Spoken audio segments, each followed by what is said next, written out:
Welcome everyone to episode 29 of Popular Polls, your weekly show where I ask you a question, you answer the question, and we talk about the results. Let's get started, and thanks to everyone who participated in last week's poll, where we had 24 participants, and I think that's the highest number ever, so yeah, that's awesome, and I think I'll keep this car to car, or car versus car comparison voting thing going for a little longer, so alright. Let's get right into last week's question, and I asked you, what do you prefer? Is it the Tesla Model S, or, because it was just announced, the new Porsche Taycan, I think it's Turbo, right? The Porsche Taycan Turbo. I think there will be a non-turbo version at some point. Anyway, the poll ended as kind of expected because I have a lot of Tesla content on my channel, and I'm aware of my bias. 18 versus 6, that's 75% for the Tesla Model S versus 25% for the Porsche Taycan. But as I kind of also expected, there is a small amount of, the population that will just go for a Porsche no matter what. And I listened to a lot of podcasts over the last week, and actually just today while I was in the car. And yeah, I think there's not that much overlap between the Tesla buyers and the Porsche buyers. I don't think someone who's going to buy a Tesla will suddenly say, oh, no, the Porsche is better. And I don't think there's going to be a lot of Porsche drivers or potential buyers that will be like, no, I want a Tesla. Apparently, though, I heard in one of the podcasts, I think it was in Tesla News Daily or something. Maybe it wasn't EV News Daily. Anyway, I heard that a lot of the Porsche reservation holders are people that already own a Tesla. So maybe as their second EV for putting it out on a track. Anyway, we did get some really interesting news. We didn't get the Nürburgring lap times for the Tesla Model S yet. However, there are 2 Tesla Model S cars down there, and we got a lot of news. So this is a topic on its own, but I just want to put this out here real quick.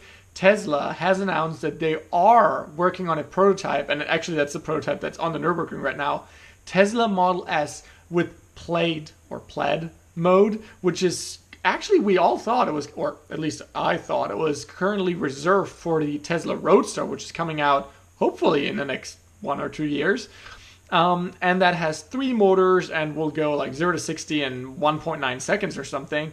Now we're getting word from Elon and the Tesla account that they actually are working on a plaid mode for Tesla Model S and X. Both of them will receive 3 motor setups and more aggressive, obviously, acceleration and maybe even body kits, because the Tesla Model S that was on the Nürburgring that was photographed and videotaped had some wider fenders to accommodate for wider tires, had a big spoiler. So you'll obviously see, the lap time dropping because it is definitely happening, the Nürburgring Tesla Model S. I hope they'll also run just the regular Raven Tesla Model S that's currently on sale, the performance one, so that we can get a better sense of how this compares to the Taycan, what's available from Tesla right now.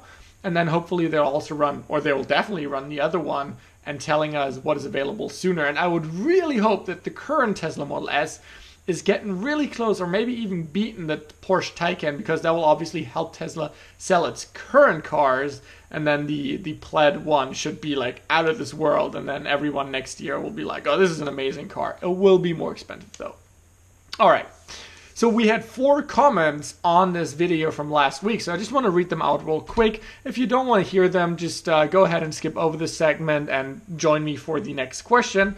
I want to start with Herm2009 here saying the Porsche, the Taycan, or the they can, all right, that was pretty good, is only intended for a limited group of people, while the Tesla can be seen as the king of EVs. It's also important that Tesla has had the courage and power to challenge the established order, and with success. And something positive is being sought for our society. Tesla is thinking out of the box. Exclamation point, I agree. Hope that Porsche will also become an example of how things can be done differently, and German industry will be stimulated. Couldn't agree more. Think Porsche is doing something different, and I think that's great. I think Tesla actually accomplished their mission by pushing them into this and telling them, well, we make a great electric car, you better step your game up, and well, they did. So I'm happy to see that, and I agree with you, Herm. So thanks for your comment. Next one is David Eichelmann.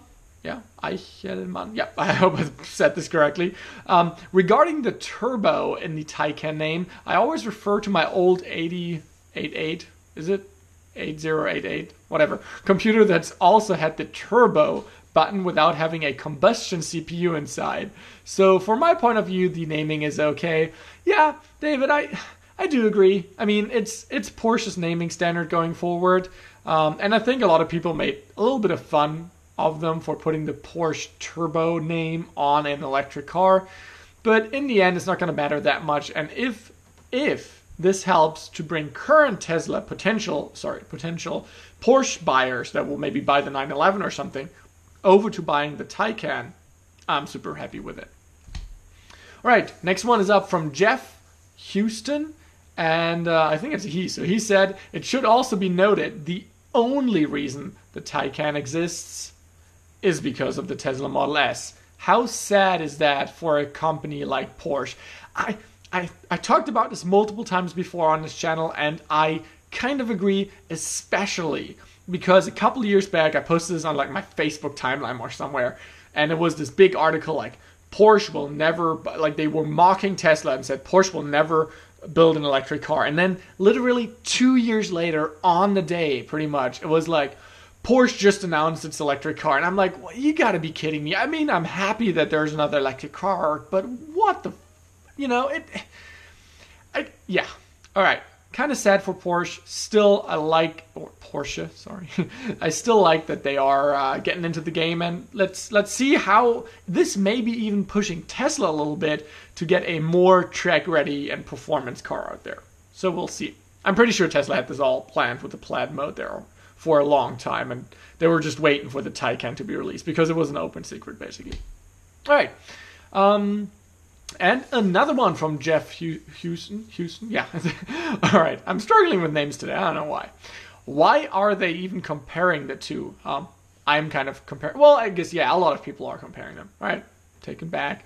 The Model S is significantly cheaper, yet quicker, and perhaps we'll soon find out better on a road course. Completely agree. Laguna Seca, Tesla Model S, again, set the record for fastest four-door car, period. Not electric car. It's just four-door car record, so that's pretty cool. Tesla is still years ahead of everyone else. Definitely agree. Companies like Porsche, VW, and manufacturer-compensated journalists can pretend otherwise. Yeah, there's a lot of that going on. I noticed recently. How about that, right? Especially in Germany, there's a lot of money being spent by automakers on journalism, on news. Don't want to start anything here, but just look out for who's funding websites and, buying up advertisement and journalists. Just be aware of that. The Taycan is approaching upcoming Roadster price range. Completely agree. And again, if Tesla can hammer out that plaid mode on the Tesla Model S and make that even more desirable as a car, the Tesla Model S, that would be amazing. And they already said it's going to be cheaper than competitors. Definitely the Taycan. There's currently not any other car really in that space that is a competitor. But more expensive than the current one, which is about $100,000 and a little over that in euros. So, yeah. All right. I said I'll keep the car versus car theme going just for a little bit. So here we go.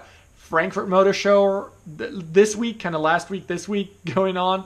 We got our first real looks at the VW or the Volkswagen ID.3, where they took off all that stupid kind of colors, which I think actually kind of look cool. Anyway, and the 2020 Seat Alborn. Now, if you didn't know, the Seat is kind of the Spanish, I think it's branch of the Volkswagen group, because obviously Seat, Audi, Porsche, Skoda, they're all part of the, even Lamborghini, I think, if I'm not mistaken, are all part of the Volkswagen kind of conglomerate and group. So they are all using, or most of them are using, the Volkswagen MEB, which is the Modular Elektrobaukasten, which is modular electric toolkit, basically. And they're slapping their own ideas of what a cool car is onto that toolkit. But they're basically using the same skateboard design where the battery is, the motors are, the wheels are, and they can also take over some of the interior styling elements. Now it's interesting because, both have the same parent company and they're pretty similar in all regards, but I want to know from you this week, which one do you prefer? VW ID.3 or the 2020 Seat Alborn? To answer, click your, gosh, I'm struggling again. Click the pop-up link, which will pop up in the top right-hand corner of your video right now. And here are your choices. It's VW ID.3 and Seat Elborn.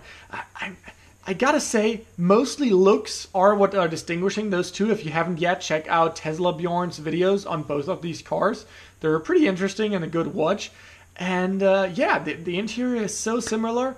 I do like the bit more aggressive styling of the Seat, which is kind of crazy because the VW is like the big thing, everyone hyped, and now Seat is kind of quietly, put that out there. I think at this stage it's a concept car, but they will definitely be releasing something along these lines. So I think that's pretty cool. Anyways, as always, feel free to leave a comment if you have any questions or want to add something onto this question that I asked you. Subscribe if you haven't, and yeah, I'll see you in the next video. Leave a like if you liked it. We'll see you. Bye.